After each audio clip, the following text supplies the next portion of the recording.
اور صوفیہ فرماتے ہیں یہ جو عشق ہوتا ہے نا، عشق، اس کے فیصلے یہاں پر نہیں ہوتے، اس کے فیصلے یہاں پر نہیں ہوتے. فرمایا عشق کے فیصلے رب وہیں پر کر دیتا ہے. رب نے وہیں پر اپنے محبوب کو یہ بتا دیا تھا یہ تیرا عاشق ہوگا جس کا نام صدیق اکبر ہوگا، یہ تیرا عاشق ہوگا جس کا نام عمر فاروق ہوگا، یہ تیرا عاشق ہوگا جس کا نام عثمان غنی ہوگا، یہ تیرا عاشق ہوگا جس کا نام علی المرتضیٰ ہوگا، یہ تیرا عاشق ہوگا جس کا نام امام حسن ہوگا، یہ تیرا عاشق ہوگا جس کا نام حسین ہوگا، یہ تیرا عاشق ہوگا جس کا نام ابو ہریرہ ہوگا، یہ تیرا عاشق ہوگا جس کا نام جابر بن عبداللہ انصاری ہوگا، یہ عبد الرحمن بن عوف ہوگا، یہ حنظلہ ہوگا، یہ صفوان ہوگا، یہ ابو یعلا بن مرہ ہوگا. یہ تیرے سارے عاشق ہوں گے جن کے یہ نام ہوں گے.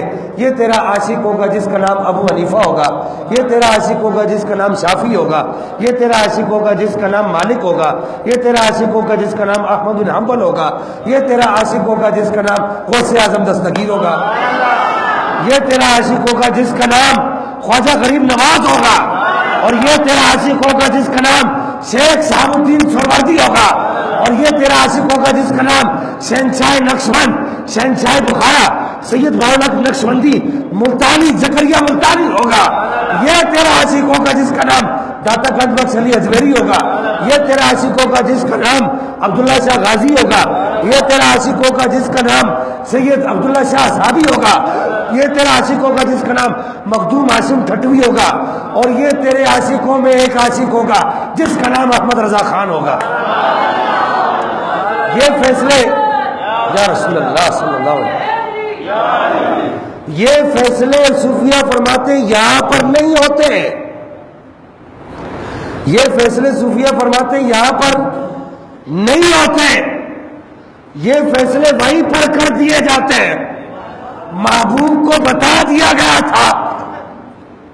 اور سیدی شاہ العزیز دباغ فرماتے ہیں جب سرکار کو بتایا نا یہ تمہارے عاشق ہے، تو سرکار نے جس پر جیسی نگاہ ڈالی،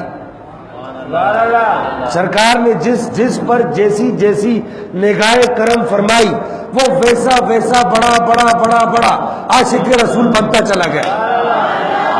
تو تم کیا سمجھتے ہو کہ تم اگر نبی سے پیار کرتے ہو تو اس میں تمہارا کمال ہے؟ اس میں تمہارا کمال نہیں ہے، یہ نبی کا انتخاب ہے. سمجھے ہو کہ نہیں سمجھے؟ یہ جو تم سبحان اللہ کہہ رہے ہو نا، سرکار کی باتیں سن کے یہ جو تم باتیں کر رہے ہو، تمہارا دل ٹھنڈا ہو رہا ہے، کلیجے میں ٹھنڈ پڑ رہی ہے کہ نہیں پڑ رہی؟ ہاں جی. اگلی بات کہوں جو میں اکثر کہتا ہوں، ہاں مولا ان کو تو جہنم میں کیسے ڈالے گا جو تیرے محبوب کا ذکر سن کے خوش ہوتے ہیں؟ یہ جہنم میں کیسے جائیں گے جو سونے کا ذکر سن کر خوش ہوتے ہیں، جو سونے کا نام سن کے بنی اسرائیل کا موسیٰ علیہ السلام کا امتی سونے کا نام دیکھ کر اور ان کی صفات دیکھ کر چومے اور آنکھوں سے لگائے، وہ جنت میں چلا جائے. اور سرکار کا امتی ہو، سرکار کی باتیں سنے اور اس کے کلیجے میں ٹھنڈ پڑے اور وہ خوش ہو، وہ جہنم میں کیسے جائے گا؟ وہ بھی سیدھا جنت میں جائے گا.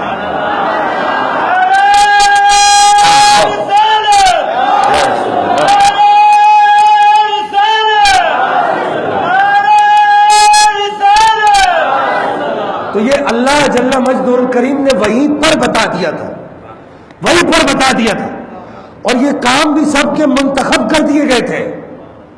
ہاں جی. اگر کسی کو شک ہو تو میں کتابوں میں دکھانے کے لیے تیار ہوں. آپ کو پتہ میں کوئی ایسی ٹھوکا ٹھاکی والی بات تو کرتا نہیں ہوں. جب یہاں سے جاتا ہوں تو جاتے ہوئے سوچتا رہتا ہوں کہ اگلے جمعے کیا کرنا ہے. ہاں جی. اور سوچتا کچھ نہیں ہوتا کچھ ہے. یہ بھی بڑا معاملہ ہے. ہاں جی. ہاں انہیں نہ دیکھا تو کس کام کی ہے یہ آنکھیں کہ دیکھنے کی ہے ساری بہار آنکھوں میں. کہ جس نے سرکار کو ہمارے سلسلے کے مشائخ فرماتے تھے کہ جس نے سرکار کو دیکھا وہ تو مست الست ہو ہی گیا، وہ تو ہو ہی گیا، وہ تو دنیا و مافیا کو بھول ہی گیا، وہ سب کچھ بھول گیا. کہا کہ ایسا لوگوں نے دیکھا لوگ نمازیں بھول گئے، نمازیں بھول گئے. بخاری کی حدیث نہیں ہے؟ سرکار تشریف لائے، صحابہ نے نماز چھوڑ دی. حدیث ہے کہ نہیں ہے؟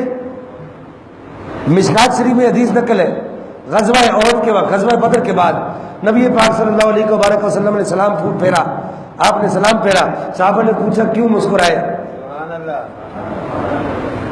یہاں پر مولا علی قاری لکھتے ہیں، فرماتے ہیں کہ صحابہ کو کیسے پتہ چلا؟ وہ تو پیچھے کھڑے تھے، سرکار تو آگے کھڑے تھے، امامت فرما رہے تھے، ان کو کیسے پتہ چلا کہ سرکار مسکرائے؟ نہیں سمجھے؟ میں آگے کھڑا ہو کے نماز پڑھا رہا ہوتا ہوں، آپ کو پتہ ہوتا ہے کہ میں آگے میرے چہرے کے کیا تاثرات ہیں؟ نہیں پتہ ہوتا، تو صحابہ کو کیسے پتہ چلا؟ مولا علی قاری لکھتے ہیں نماز تو وہ رب کی پڑھتے تھے لیکن چہرہ یار کا دیکھتے رہتے تھے۔ اللہ اللہ، بات سمجھ آئی ہے کہ نہیں آئی؟ میں آپ کو اس پر 20 حدیثیں سنانے کے لیے تیار ہوں، ہم اہل سنت کے دھڑے کے لوگ ہیں یار، ہم نے اگر سونے سے پیار کیے تو ایسے نہیں کیا۔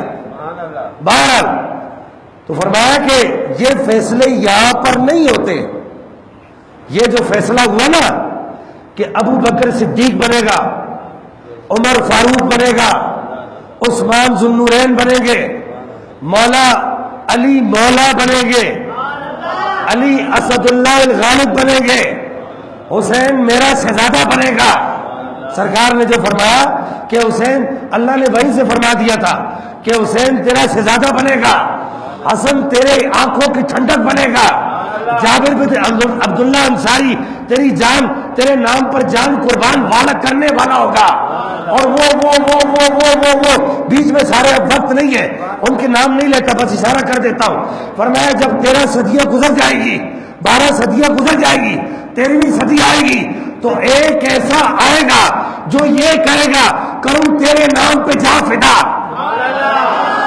اونچا بولو نا یار، کروں تیرے نام پہ جا فدا، نہ بس ایک جا دو جہاں فدا، کروں تیرے نام پہ جا فدا، نہ بس ایک جا دو جہاں فدا، دو جہاں سے بھی نہیں جی بھرا، کروں کیا کرو جہاں نہیں سویا۔